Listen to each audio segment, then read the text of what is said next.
They call me the Doctor. I'm the Doctor. I am the Doctor. I'm the Doctor. I'm the Doctor. I am the Doctor. I'm the Doctor. I'm the Doctor. Greetings, humans, Daleks, Time Lords, and severed Slovene arms. You're listening to Exterminating Doctor Who. This is the show where we take Doctor Who's most popular episodes and debate if they're really as good as their reputations. With your hosts, Aidan Gula. And me, George Ellis. And in today's episode, we are talking about Dalek. Yes, we Hence are. why I had to say severed Slovene arms in the intro, because we've already got Dalek in our roster of monsters. So Yeah, we're kind of running it. It's hard to do a Dalek episode now. it is. Because we started with the first Dalek episode, Daleks. Now it's just Davros's Slovene arms. No, I said Ironsides in the first one we did, because it was Victory of the Daleks, wasn't it? Ah, smart. You saved So yourself. I can't go humans, Daleks, Time Lords, and Daleks, can I? That just sounds stupid. Yeah. Yeah, but that's what we are here for this week, as promised last week. It turned out my schedule was correct. We are actually doing Dalek. Lovely. Let's hope you've learnt what we're listening to next week. Oh, I do. I'm very excited. Listen to I'm what very excited for next Oh, week. lovely. Yes. So briefly, just before we do hop into Dalek, we shall do a quick Who Knows, because War of the Sontarans was on yesterday. Mm-hmm. Just quick, what are your thoughts on that? Because obviously we'll cover this in our future review Of course. of the overall Flux series. But what were your thoughts? Because we watched it together. Oi. I really enjoyed it.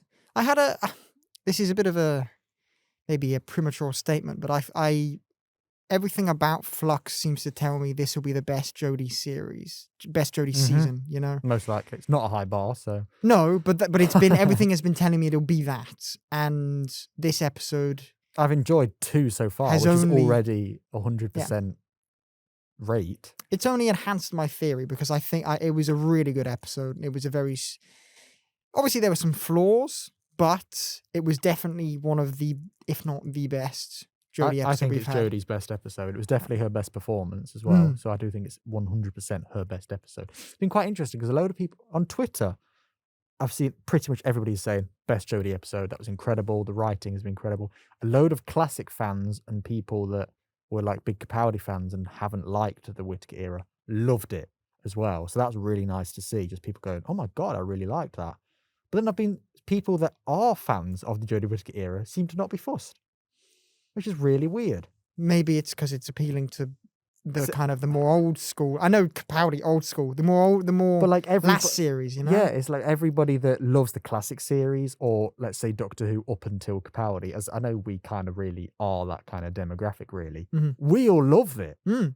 But then people that absolutely adore the Whittaker era going, oh, it was okay. That's interesting. I'm 'Cause that finding kind of out- shows you, is this being more, because it did feel more like back on A Doctor proper Who. episode, I'm going to say. It was back to formula in a way, back to what Doctor Who kind of was. Mm. So that might be why the new fans didn't like it, because this isn't what I'm used to, because it kind of isn't. It's not Jodie's Doctor Who, because Jodie's Doctor Who is crap. But I thought that was really interesting because I loved it. Like really, like at one point I was going, "Is this the best Sontaran story?" And I went, "Oh, maybe there's a classic one better." But I was just like, "This is definitely Jodie's best episode. This is an amazing portrayal of the Sontarans, better than what they were in the Tennant era, definitely." But they were blue Sontarans, Yes, so it's okay. they were different. Every Sontaran ever has been grey, and then we get one blue one. We go, well, we'll just let them off. But They're the rejects of the Sontarans. yeah, I mean, no, I'm not saying that bad episode. A lot of people do say the episode's not great. One with the fiery. The Poison Sky. I one, yeah. love those ones. Yeah, though. I really do. like them. Yes, the Martha clone thing is a bit like, what the hell are you doing? But I do really enjoy them. But I do understand people that go, yeah, but is it proper Sontarans? And I go, wow. Not I think really, but- like probably the reason why I like that one is like the reason I'm not even thinking is it proper Sontarans, because I don't really know proper Sontarans until because if you now. actually think about it, Sontarans technically has only been 2 Sontaran episodes in Doctor Who, in modern Doctor Who, the Tennant one and this one. Because yes, we have them through Matt Smith and Capaldi here, but it's just Strax, and that's not not a real Sontaran. Do you know what I mean? It's not Sontarans doing Sontaran stuff. Yeah. It's a Sontaran, but he's not a Sontaran. Yeah, a story where Sontarans are actually the villains and have a plot. There's only been 2 in all of New Who. Yeah, no, it's interesting that, because it feels like, because we've seen Strax so much, you're like, oh, I've seen them more. When you, as you say, when you think about it, you really haven't. No. But the way the Sontarans were defeated in the episode yesterday, I thought was okay. It felt a little bit... It was wrapped up very quickly. I thought. The fact they exploded at the end gave us that set piece, but the way they were defeated felt a bit like they're just having a nap. Let's quickly seize opportunity, and it was like a 5-minute job. Felt a bit too quick for the amount of threat they were. Whereas in the Tennant episode, I prefer the way they're defeated in that one, especially the spectacle of him firing the thing into the atmosphere, rejuvenating the atmosphere. I prefer the... And then nearly sacrificing himself. When he blows up the Sontaran exactly. ship. I do think that's a much better kind of defeat. I think it's a better triumphant. It's a better victory. That's the word. It's a better victory than in this one. But this one does portray the Sontarans as an all-round better entity. So it's interesting that, you know. One had the better ending and a more fun plot, let's say. But this was a good plot, and the Sontarans written, all credit to Chibnall, written perfectly. Like, it was just perfect Sontarans. Even though obviously this isn't a Chibnall decision, it might have been in the script, but I doubt it. Even the Sontarans licking their lips. That's such a subtle detail that the blue Sontarans didn't do. Classic Sontarans always lick their lips. Why do they do it? Who knows? Is it just because... It's just a thing they do. Right, You know what I mean? It's like, why? Who knows? But it's just the thing that the blue ones never did that. So when it's like, when you see them going, for war, licking their lips, I'm just like, yeah, that's such a nice detail. And when he even said, good, Sontarans have always had war with Earth, whatever it was, ever since Sontaran links came down. That's like, yeah, you mentioned links. That's just like all these great things. Just like, I'm so glad you mentioned that. I mean, you're probably thinking, did Aidan actually go, yeah, you mentioned links while watching it? He did. I did, yeah. He did exactly that. I did go, links, yeah, the 3rd Doctor episode. I'm sitting there like, cool. Yes. Interestingly, that's also the episode, The Time Warrior. It's the 3rd Doctor episode. First appearance of the Sontarans. Do you know how it's first appearance of? Sarah Jane. Hey. I don't know how I was meant to guess that. Well, you know. And guess who? No f***ing idea. But yes. So that's I'd say, you know, we'll just leave our thoughts there. And we'll come back to it when we do our all-round review series roundup. Our post-flux. There was a review. Sentence there, but I did it in the wrong order. The words were there. But it's a little puzzle for the listeners. Piece it together. What did I say? Yeah. You decide. So no, we are here for, as we mentioned, Dalek. The first Christopher Eccleston episode we have done in 23 episodes. The first good Christopher Eccleston episode. Yeah. Because Christ. the only one we've done before was episode 9 of the podcast when we did the long game. I cannot believe it's been so long. I remember everything about the long game. It doesn't feel like it's been. I want to check actually when. So many episodes. I want to check when we actually recorded that episode as well. Oh wow! But it's been such a long time. It really shows you how much we're kind of enjoying this thing. This podcast will end eventually, but we're really dragging it on. Don't you worry. We will drag it out as long as we can. But I find it really interesting. There's 2 Adam Mitchell episodes. We've done them both. Which ones are the Adam Mitchell ones? Well, long game, obviously. Yeah, and this one. Oh, he's only in bloody. We've done 2 Christopher Eccleston Adam episodes. Mitchell. I didn't know who Adam Mitchell was. Who else would it be? I assumed it was a writer or something. Is the? You know the character that's called Adam? Yes. Yeah, it's him. I'm sorry, he's the forgettable one out of the bunch. I'll be honest with you. You have Rose Eccleston, the Dalek, all of the other characters, and then you just got Adam, who just annoys me a bit, to be honest. He's my only negative. Okay, so the day we are recording this is the 8th of November. Long Game was released, so I don't know when we recorded this, but Long Game was released 7th of February. 9 months ago we last did Eccleston. We were in a different year of uni. Yeah, a long time ago. My God. A long time ago. That I don't like that. We could have had a baby in that time. together. Yeah. Oh yeah, I'm not sure the biology supports it, but Sontarans. We'll just clone a weird version. It'll be fine. but yeah. So yeah, it is an incredible episode. It really is, and you just Everyone is good in it apart from Adam. yeah. I just find that I've always found in Doctor Who the character is just like the one episode extra when they just get dragged along and they're just expendable. I'm like, Go you're just away. boring. Just leave. No offense to the actor, because the actor, I'm sure he's great. The character itself, No, we don't. We've discussed this on Long Game. We don't compliment Bruno Langray. do we not like him? I'm pretty sure he's in prison now. Oh, we don't. Well, the actor and the character, all right? I don't like either. Yeah, on to more positive elements. Where do you want to start? In just Well, let me just add a negative point. The cast. genuinely, I wrote one negative point, and it was just Adam's annoying. Where do you want to begin? Do you reckon? I'll start with my negative point as well. Oh, okay. Adam. Is that actually what Yeah. it says? Well, it actually says, because I didn't know his name, because I didn't really care, the speech marks boyfriend. Yeah. I was like, that dude, I don't care about you. And it's quite nice, because often when it comes to characters that you don't like, you've got to, if they're well acted, or if you don't want to sound too mean, you got to tone it down a bit. But because this guy was amazing, now it's just like, the whole thing. I mean, we criticised him in Long Game, so go listen to that. But it's like, Oh yeah, I'll just go listen to that after this, yeah, just and to go, what really. did we say about him? I don't remember this conversation. Yeah. But yeah, so I'm not even gonna dwell on Adam in this No. story. But no, where shall we start in terms of positive points? Why don't we just start at the start? Because my first positive point here is the cold open. I really quite liked the cold open and the museum section, because first it was an interesting location to see, but the important thing for me, and I've mentioned this before on the podcast, I like it when New Who kind of reminds you that it is set within a wider continuity.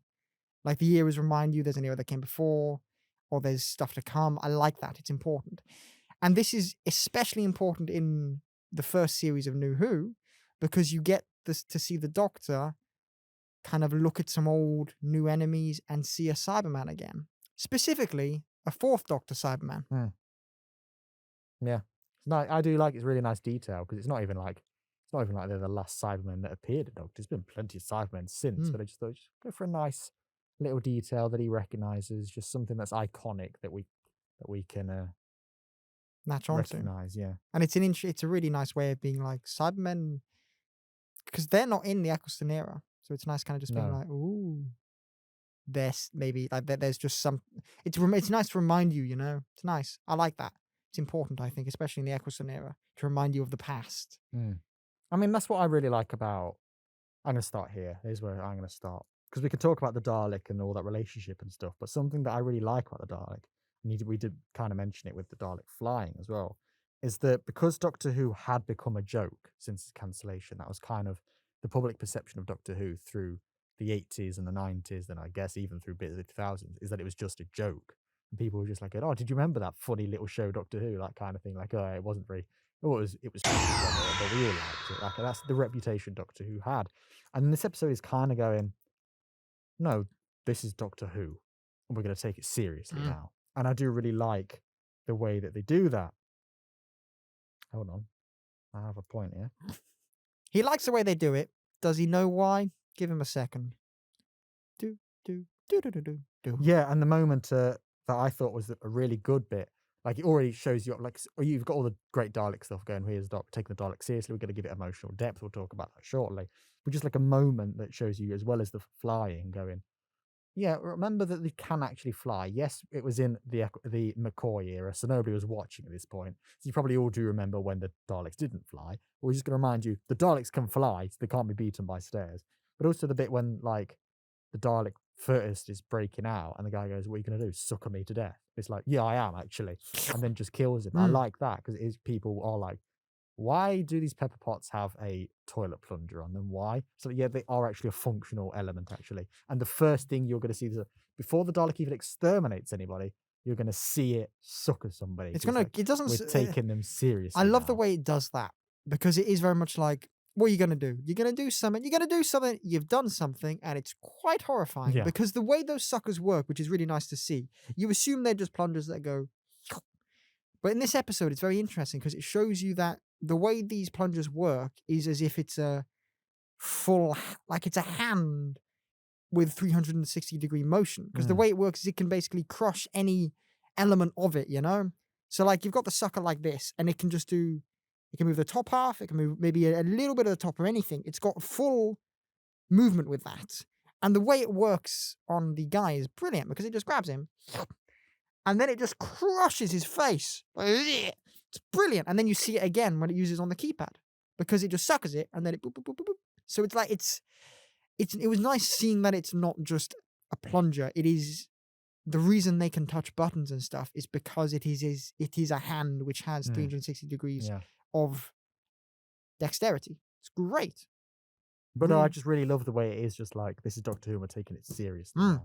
And having like, rather than just to reintroduce the Daleks, it would have been you could have easily just gone, Daleks, let's have a story. They're invading Earth, that kind of story. But they didn't. They went for like a one base, one location, character study into a Dalek, which is something that had never been done, at least on TV Doctor Who. It may have been done in Big Finish or, you know, novels, whatever. But in TV Doctor Who, we've never seen a proper, like, here's a Dalek, let's explore what a Dalek actually is. And it's really important because they could have, as you said, do that. Let's big ol' attack. All the Daleks come at the same time. They could have done that. But by doing a one Dalek episode, we got that character study, but you got to see how formidable a single Dalek can be by itself, even when it's basically completely depowered and it's chained up, you know? And it was really, and it's important that because it shows how powerful a Dalek is, how formidable why they you are. should be scared of them Exactly. It again. reminded me a lot of the first Alien in a way, because you can ramp up the amount of Daleks after once you've shown us what a single one can do. Show us how scary one Dalek is, and then you can show us an army of them, and then we're like, what do we do with because if one can do that, imagine an army. And it was it's brilliant and it's important and very well done. I agree, yes. Like, even down to, like, when it's, like, that bit when it's having its Daredevil corridor fight scene moment, and it's just, it's there just turning and just picking them off one by one. It's like, not even phased by you. I'm just going to kill you. Like, you're not going to get out. You're dead. And it's just like... He's not killing them because they're a threat. He's it's just killing like, them I just because need he to get wants to. I need to get to the end of the corridor. He really. could without, he could just walk past them. But he's killing them because the Daleks kill, and that's very important. And then again, when he takes on the army bit, and it's like, I could zap you all. Instead, I'm just going to set the fire alarm off, and then with 2 shots, I'm going to kill all of you. He's just showing off. That's all the Daleks doing. He's like, let's show you something cool. You're going to die in a cool way, agony, but at least it'll be cool, you know? And it's efficient. I will get all of you dead. And I can hover for a bit. Very cool. It reminds me a lot of Terminator, actually. The way this Dalek is kind of an unstoppable force. It's nice. I just find it very... It's scary. You know? It is scary. It's not like... it's this psychological... It's not scary in the most horror scary element. It's scary in the sense of it's kind of like Michael Myers scary. You know what I mean? Unstoppable force. How do you stop this? You can't reason it with it. You can't do anything other than just die in its way. That kind of scary. And even the fact that the Doctor in it is, rather than being like, let's reason with it, let's find a way out of it, instead the Doctor here is just going, kill it. Kill it. That's all we can do. There's no stopping this. We just need to kill it. And that's like whoa, Doctor. Like, hey, that's not what you usually do. But he's like, well, that's the only way we're going to be able to stop this. Because you trust the Doctor. People, when you watch the Doctor, you trust him 100%. And you're like, whatever you do, right decision. Why the hell are you now telling us to kill this creature? Because imagine if you'd never seen a Dalek before, which a lot of people wouldn't have. Yeah, like me, for example, I wouldn't have done. So it's like, the Doctor, why are you now suddenly so hateful towards this thing? What is this thing? And it gives you all these questions which get answered, but it's by making the Doctor so angry and so, because he's not just trying to kill it, he's rage personified. And that's not something we see much with Christopher Eccleston up till this point, you see. We see, obviously, you get a bit of the anger, but you don't see pure fear in the, like, it's rage, but there's fear there. It's Because when he first hears the Dalek voice, because he is, I love how he's just in that opening where he is taken prisoner and stuff, and he's generally just being nice to people. And when he just plays that musical instrument, he's being just gentle and all this kind of thing. And then even when Van Statten's like saying, "Oh, I've got a Metaltron," he's kind of like Metaltron. And then the bit when he goes, "Right, send you in," he kind of does this little smirk, and then the woman laughs at him because he's not taking it seriously. So he goes in, just sees this light, and he's kind of just like, "All right, I've been sent in, but whatever, I'm here to help you." And you can see he's not really taking it seriously. But the moment he hears it, he's like, "Get me out of this room," because he's just terrified of it. And that is just like, you can imagine, we are 6 episodes into New Who, and you've got the Doctor just going, "No, no, thank you. no. And it's just like, I love that. It's such a good Or are we moment. 7 episodes? We're 6 or 7 episodes. We're a fair amount of episodes in, Yes. and it is such a good moment because me knowing what a Dalek looks like, you can recognize it when it speaks because of the little lights and the way it speaks and the way the Doctor, as you've said, it is wonderful because it's like, this is a new side to the Doctor, or a side to the Doctor. Seeing the Doctor scared like this, I don't think I've seen the Doctor this scared. It's very rare, even like in later series, like I this can't think scared. of another time he really ever has been. Exactly. You know when he's scared for someone or angry, but you never really Of actually the monster you itself. you never have him scared because he's scared of the monster in his own life. You know, it's like, I know what you do. If I'm stuck in here, I'm gone. And it's a nice different element to that. Basically, the Dalek is set up to be scary by what it does, but by having our protagonist, who is this strong leader, be scared, you're scared. It's a layered thing, you know.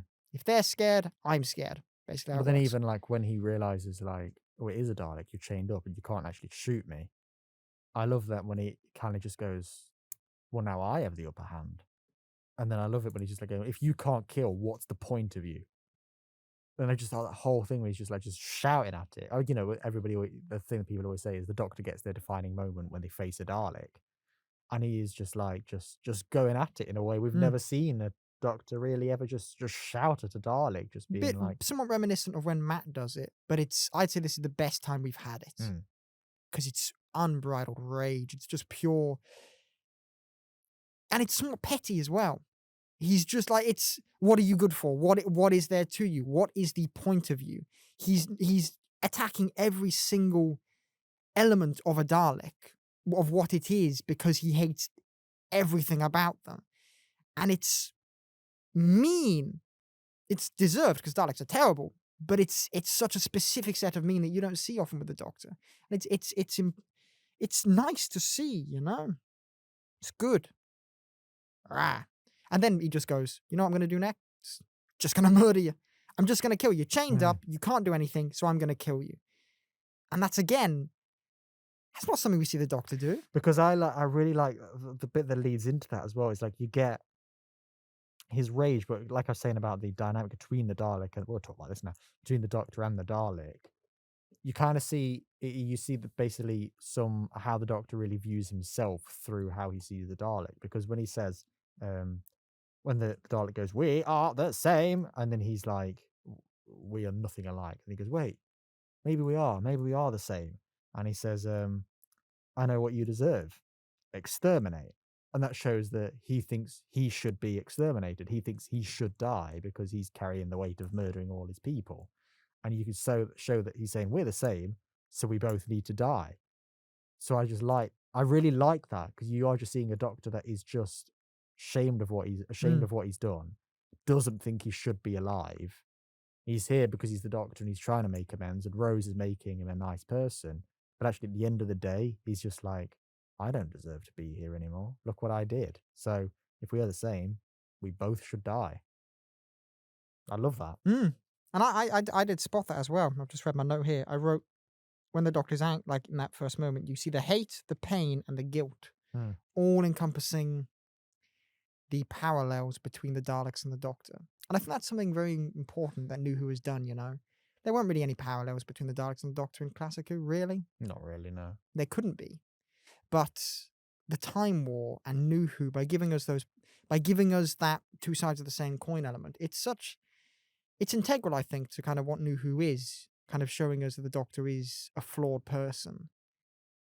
He's a much better person than the Daleks, but there are similarities in what they did during the Time War, and I think it's important with showing his flaws, because you can say a character's flawed, this person is flawed, great, but if you show us why they're flawed, and in New Who you do that through the Daleks, and through the extent the Doctor will go through to save people, you know, it's very important, and I think this episode is kind of a nice, weird kind of starting point for kind of what the Doctor we know becomes during New Who. That guilt, that pain, that rage that encompasses him. We see that later on, and it's his first time. It's like, here it is all on show. Yeah, what do you think? especially definitely on show, but you do obviously get it in his very first episode as well. Yeah. But it is just like by pitting him against a Dalek, it is like, this is your moment to really just be like, right, how are you going to face when you're at your most, well, what are you going to do when you're at your most vulnerable? The darkest hour kind of Yeah, thing. exactly. And the way it does that parallel of he's just saying, and introducing this is one of those times when Rose is a good companion, because you see how her different perspective changes through it, and how, well, not changes, but how she has a completely different perspective to the Doctor, because the Doctor's just like, die, kill it, but because they're separated, Rose doesn't know what a Dalek is, and she's just like, well, it's chained up, we should be nice to it. And this is when I'm going, you know what, this is a really good side of Rose here, because this shows you how Rose, because her thing is that she softened the Doctor, she made him a good person again. And she's doing the same thing to the Dalek. And that is that sense because she sees the good. Yeah, and she's just like, well, it's just an alien. Why should we treat it any differently? And by her giving it compassion and all these kind of things. Meanwhile, the Doctor is like, find me your biggest gun. It's a real nice thing to do, to say, well, actually, are they any different? Really, at the end of the day, because the Doctor kills people, the Because in this Daleks kill episode, people. in this episode, the Doctor was going to kill the Dalek with his own hands right up until the end. That's what he was going to do. And you're right. This episode is basically all about the parallel between the two of them. That's its whole point. And with Rose, and it's basically the case study, the prime example of, if ever anyone asks, why is Rose a good companion? I would show them this episode. It's just kind of like, because of this. If people say, does Rose really soften the Doctor, or would the Doctor kind of become softer as time goes on? No, because if Rose weren't here, well, the Dalek wouldn't have got out. But if Rose weren't here, the Doctor would have killed it, and then he'd be darker than he was, because to kill an entire, like, he'd already believed he'd killed the entire species, all of the Daleks, and then to find one again and to maybe have it kill itself, would that soften the guilt in a weird way? But if he were to know for certain that he'd ended all the Daleks, I think that would have sent him down a much darker path, perhaps. Do you get what I mean? Because he was already living with that guilt, but then to be like, I know I've definitely, like, to do it again with that guilt, I don't, it'd be interesting to kind of see what that would have turned him into. To know what that would have been, because if he is just like, I'm the last of my kind, so there's at least still some Time Lord out there. Do you know what I mean? If he knows that there is one more Dalek, so there's at least one Dalek out there, so I haven't committed complete genocide. I've committed mass genocide, but not complete genocide. If he was like, you know, there's another Dalek, I can live with that. But the fact, if he had just killed it, it's like, I have killed an entire species. They are 100% gone. That is when he would probably be like, I can't call myself the Doctor anymore. This is too far. I think he would have gone to a place that you can't. It's the abyss, you know. Yeah. He would have crossed the line. 'Cause he's already crossed the line, but he would have gone so far he can never come back. Because at this point, he is calling himself the Doctor again. Obviously, after the War Doctor, which is obviously retrospective. But would he have, if he had killed the Dalek, would he have just gone, no, I'm still the War Doctor? Because I don't think it would have been anything. I think that would have been too far for him. Mm. Because I think because you see the guilt of what he did during the Time War, you see that, and it's prevalent in Eccleston's and then Tennant's era more than anything, you know. But there's always a little bit of hope because he's the last Time Lord, and then you see that he didn't commit mass genocide, you know. There's always that little bit of he's done terrible things, but there's a little bit of it is a strange one when you actually think about it. Because obviously when we did our Batman podcast, that's all about Batman must never kill and this kind of thing. Well, the Doctor, he's killed billions. Oh, yeah. Like, really? And we were like, yeah, he's a good guy. Is he? Really? I think it's because of the remorse, you know, because he Yeah. does feel bad about it. And I think that's what. And I obviously- think, and we know that if he was given the opportunity to change it, he would, because he does. With Dare the Doctor, you know. Yeah, but and obviously Capaldi's first series is all about, am I actually a good man? Mhm. Because I have killed lots of Yeah. people. But I find it funny that it is just like this character that we go, it's one of the few characters we watch on TV that kills people. And we're like, yes, that is a normal thing to do. Because we've discussed this a bit on the Batman one. Like, I'm so like, when it comes to killing, I'm Batman's ideals down to a fault. I agree with those, and that's what I'm like in reality. You know, I wouldn't ever kill anyone. But with Doctor Who, I'm like, yeah, that's all right, mate. You've done a Blow up that ship, Yeah. kill hundreds of people. You've killed an almost uncalculable amount of beings in the universe, but nice leather jacket.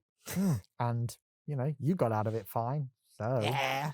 So You the know what I mean? it's bad, but you'll be yeah, fine. it's like Get over it. you have just done an awful thing, but they were awful people, so we'll let Just- you just- off. And you'll- you saved some Yeah. people, so it's fine. Listen, you're taking like a 19-year-old girl through space and time. You've made up for your yeah, past there's only an mistakes. 800-year age difference, but this isn't creepy at all. All right, stop. but- All right, all right. But technically the Doctor is an awful person. You kill people, you abduct women. There's all these weird things, but it's like, But we like you. you know that good deed, that one good deed you did. Yeah, we'll let you off. Problem sorted. Imagine if the criminal justice system worked like that. You made this one really good ice cream.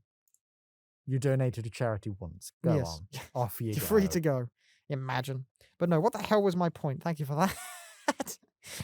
I think you were already at the end of it, weren't you? Almost. But just kind of, yeah. Whatever my point was, we've made the end of my point there. Mm-hmm. Wonderful. We've got a whole host of notes. So I'm Yeah, no, hoping you're going to talk about one of them. Listen, I was just reading past the boyfriend note to get to my next page of Okay. notes. Okay. Oh, I've made a bit of a jump here, haven't I? One thing I've noticed about my notes with these good episodes, I'll be doing, like, I've done 6 notes for the opening, and when the Dalek kind of is doing his own, then when we see the boyfriend, when we see that, and then I do a little bit of a time jump, and it's like, Doctor being captured. I'm like, you missed a little bit of a scene there, George, but you're enjoying it. No, my next note is I really like seeing the Doctor being captured in such a way where he's being experimented on. 'Cause First time the Doctor was shirtless in Doctor Who. What a moment. What a moment. what a moment. But it's nice because he's like, he's in this museum where they're studying and capturing aliens. And it's like, you're also an alien. Wouldn't they just, oh no, they do just capture you. It's something you think should happen. And in And it most, does. in most Doctor Who, it's like, they're just like, oh, you're an alien. Yeah, that's okay. In this one, you're an alien. What's Into the inside you? lab. Exactly. It's good because it's like, that's exactly what they do. And it's quite scary, actually. 'Cause it's like, do you want to let him out, please? How's he Well, going to get out I of this? do like, though, that he is just like, right, if you do want to live, you do have to let me out. And they do just instantly let him out. I Yeah. do quite like that because they realise the gravity of the situation. Oh, whoopsie 'Cause daisies. Van Statten, I think, an absolute arsehole, but I think he's a good human villain because he's very much they're just like, yeah, you people are expendable. I need the Dalek. And I do like Dalek. I don't know how he says it, but it is kind of like, I like that he is just like, you're in the way. Mm. Just really annoying here because you have got the Dalek, but I think it would be a bit like if that was your only threat, you've not really got anything immediate when the Doctor is in that room. So you do need the confrontation with Van Statten just to add a layer to it for him just to be like, look, the Dalek is bad, but I'm not going to get anywhere if you're still here. It's important for the episode because otherwise you just be the Doctor solving the problem with the Dalek. And by him having that extra layer, it's an obstacle. He can't defeat the Dalek with this thing in the way. It adds an extra kind of step. But just and you also get, like I was saying earlier, when he is really calm at the beginning and he's just like, yeah, I'm here, whatever. I'll just play a musical instrument. I like the moment that Van Statten gives him that switch to get him into although he obviously meets the Dalek afterwards, but the moment where he is kind of just like, right, I'll take this a bit more seriously. I like the bit when he is just like, it's a musical instrument. He is just kind of cheery. And then when Van Statten goes, who are you? The Doctor kind of just goes, I'm the Doctor, who are you? And he just switches in that moment. And it's just like, right, you've annoyed me now. And it's just like, I like how kind of irritable this Doctor actually kind of is. One thing that I do find interesting, because obviously the Dalek is terrible and horrible, and we've discussed a bit of the similarities between the Dalek and the Doctor. But it's quite interesting how the Dalek becomes more human, because it starts off with obviously the Dalek. It's interesting what I've written here, because when the Dalek's being all like, I'm in pain, Rose, help me. Doesn't say Rose, but he's doing all that. And when I watch that, I'm like, you're not being genuine at all, are you? It's purely false. But what's very interesting is what made me kind of put a maybe there in my notes is because he's kind of like that by the end. Exactly. He becomes emotional in a way by the end. And I think it's very important in this episode to do that, because we get obviously the case study on the Doctor versus the Dalek at the start, and that's what we've discussed. But later on, what we get is we get a Dalek become more human. Well, it's the case study throughout. It's the entire yeah, thing's but a case study. it feels it's a case study on what I'm like two levels in a sense, because you get the start Doctor versus the Dalek in their pure form, and then you get a Dalek. What if a Dalek were more human? What if a Dalek? And what if the Doctor was more like a Dalek? That's exactly. That's what it flips. Yeah. I mean, I'm just saying it out loud. Yeah. And I think it's very, very interesting, and I like, and it's honestly I find it quite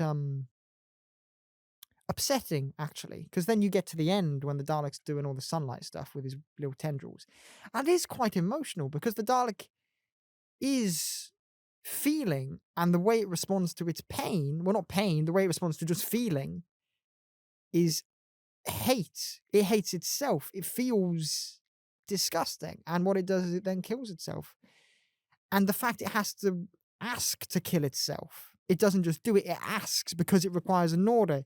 It's horrifying, honestly, and I find it upsetting because it's like, you're a Dalek who feels things. You're a better creature because you could become not a murderer. You could become something much better, but because of the way you are, because of the way you were created, because of the way you were kind of brought up by Davros, the way all of your beliefs, what that does is it basically means you can't live with yourself as something other than a pure Dalek, albeit that's a better creature, and you are enjoying the touch of sunlight, which is a good thing. And looked like it was somewhat enjoying it, but all that did was just show it, I'm not a Dalek anymore, I must die.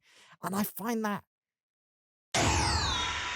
horrifying and really quite upsetting. And it is a really sad ending, really, because I mean, even the music, I was thinking, was a great bit. I also noticed it's the same music that is played over in the Impossible Planet when they see whatever her name is and she's floating through space. It's the same music as that moment. So I thought that was I like how he's kind of reused that there. So it is like it's a really sad moment because you have got everything, like all that around it. And also, just as a side point, just bring it in, Eccleston's acting throughout, incredible. Like, obviously, from him meeting the Dalek at the start, even by this point where he is pointing the gun and Rose is saying, "What?" I think he's saying that it's a Dalek turning good. That's impossible. And then she goes, well, what are you turning into then, Doctor? And that's the moment where he just kind of goes, all he says is just, I wasn't. And you can just see, he's just like, you can see at the moment the Doctor's gone, whoa, what have I become? I see you've got a moment where the Dalek's going, what have I become? Because I'm actually kind of feeling compassion and emotion, and I'm not hating things except myself. And the Doctor's going, but I hate myself too, because what have I done? You've got these two parallels running all throughout this episode that leads them both from completely different beginnings to then realize, oh, we are actually kind of on the same path. And then they meet at exactly the same point where they're both gone, what have I become? So all of that moment, it is a beautiful, terrifying, and sad moment. Just everything about it is just like, what have you become? What have you become? And Rose is standing there going, both of you aren't what I thought you were. Yes, it's exactly that. The two parallels come to a head, and it's like they are one and the same at that moment. And then they both choose what they do with that. And I think that's what shows you, yeah, they're similar. They are. But they are different. And it's the way they both respond to that. The Dalek can never change. The Doctor can. Yeah. And I think it's that entire case study and just coming to the point of they're the same, but they are wildly different. I think that's the whole point of the episode. No, I think it is. You've told me it is. It is the point, yes. I have a hunch this might be the point. No, George, you idiot. It is the point. I think that point is summed up by, you would make a good Dalek. Such an amazing line, that. And you just see the Doctor. That's when he kind of goes, I've been called out here. I mean, it's one of those episodes that is so good, I haven't got much to criticize about it. That's the problem. We found this problem with a couple of these best of episodes. You go, I've got nothing bad to say. So great. You go, this is the good thing, this is the good thing. But obviously, because we are doing the good episodes, we have to cover it. And even if it's just an excuse to watch it, really. But it is just like it's one of those episodes that you see when you're a kid and you love it because you see a Dalek. And you watch it again when you know what Daleks are and you go, oh, I love Daleks, blah, blah, blah, blah. And then you watch it when you're older and you realise when you can analyse things as we do. Although I've spoken to some people that don't analyse things, and I find it really weird. How does that work? Like whenever you know who I'm talking about, but like when we watched Eternals the other day, immediately came out and we go, character complexities, this thing and this shot and this thing. I feel like that's a normal thing to do. And I was talking to somebody, I was going, what do you think of Eternals? They're going, I don't really know. And that was basically the end of the conversation. Now, hold on. No, what about? And I was like, well, what did you think of this character? What about the underlying subtext in scene 4? That's what I was like. I was like, what about? Do you think of the overall plot? What do you think about the meaning of this? What do you think about this character? And they were just like, I liked it. And I was like, do you not analyze? I have noticed. You might know what I'm talking about here, but I mentioned, like, someone mentioned about me and you. It was just like, are you two analysing it again when we're just talking about an ending of something? Like, can you guys just not enjoy something? I'm like, we are. We're just discussing why we liked it. We need to understand why. And an extra person, if we were not talking about the same person, but when we went to see Black Widow, and the second we walked out, we were going, okay, so, and we're there, and the extra person we were with, then we're going, do you analyse things immediately? Do you have to just be constantly analysing? It's like, are you not? Yeah. No, we said it. We said in that moment, oh no, it's just because we're in podcast mode. And I'm like, no, it isn't. This is just how we watch films. Yeah, that's just what we do. Like, I just find it weird that people do watch things and just let it wash over them. It's like, do you not think about it? If it's something specific that I'm watching to wash over me, but that's only if I've really watched it before. Because then I've already analysed it. If I watch something to wash over me, I tend to pick like a sitcom or a comedy. I would pick something with deep character study like this. If you're watching this, you can watch Doctor Who. If you're watching it, you sit this episode on. Yeah, it's great. But even then, you are still interpreting meanings. You might not then record an hour-long podcast afterwards, because that is maybe when it gets extreme. No, but and it's not like we're on the 30s. In the 30s. It's not like we're on episode 32. No, technically that'd be ludicrous to do. Technically 33 because we've also recorded a extra review. It'd be ludicrous to do at least 33 hours of Doctor Who. Yeah, just talking about it over that because some episodes are longer, aren't they? At least 33. And it's definitely not weird to have it scheduled up to episode 50. But it's what I mean. We're definitely not dedicated 2 years of our life to this. But it is I don't remember what the original point was. We analysed. Basically, Dalek is a very good episode to analyse, and that's what we're here for on the podcast. So this is my justification as to why we did it, because we can't really say much about it, because we go, good, innit? But Good in it. This is why. But the reason is... Well, the whole point of this episode is that it's about Dalek and the case study, and we've analysed the case study, and it's like, there's no more I'm than... saying why it's good, Let but it- also let not it- talking about the criticism, because we only have one criticism, and we don't want to spend any more time No, on that criticism. Because criticism... Yeah. So really, final verdict, there's no question really here. What would you give it out of 10? I don't give much 10 out of 10s, but it's Yeah. impeccable. 10 out of 10. It's 10 out of 10. It's a glorious episode, Yeah. and I love it. Yeah. And I Eccleston's just- amazing as the Doctor. I love him. Everything about it, Mm. besides the one thing that we're not going to talk about, but we've spent so much time talking about, I adore. Mm. And it's kind of like, oh, let's do a section about Van Statten. No, I've kind of said it as much as I can about him. Let's do a section Van about the random woman with the earpiece. No, because Everyone- she works. Everybody there serves a purpose, and that purpose is great, and I love it. And things come full circle, like him saying, "Oh, somewhere beginning with whatever," and then by the end, she's saying somewhere beginning with this. All these things. It is so beautifully written, and it makes me really frustrated. Robert Shearman.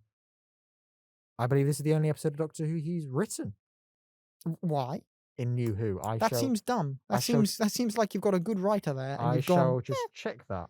Well, no, because he writes loads for Big Finish. Oh, I see. So it was the only one he didn't. Yeah, I get you.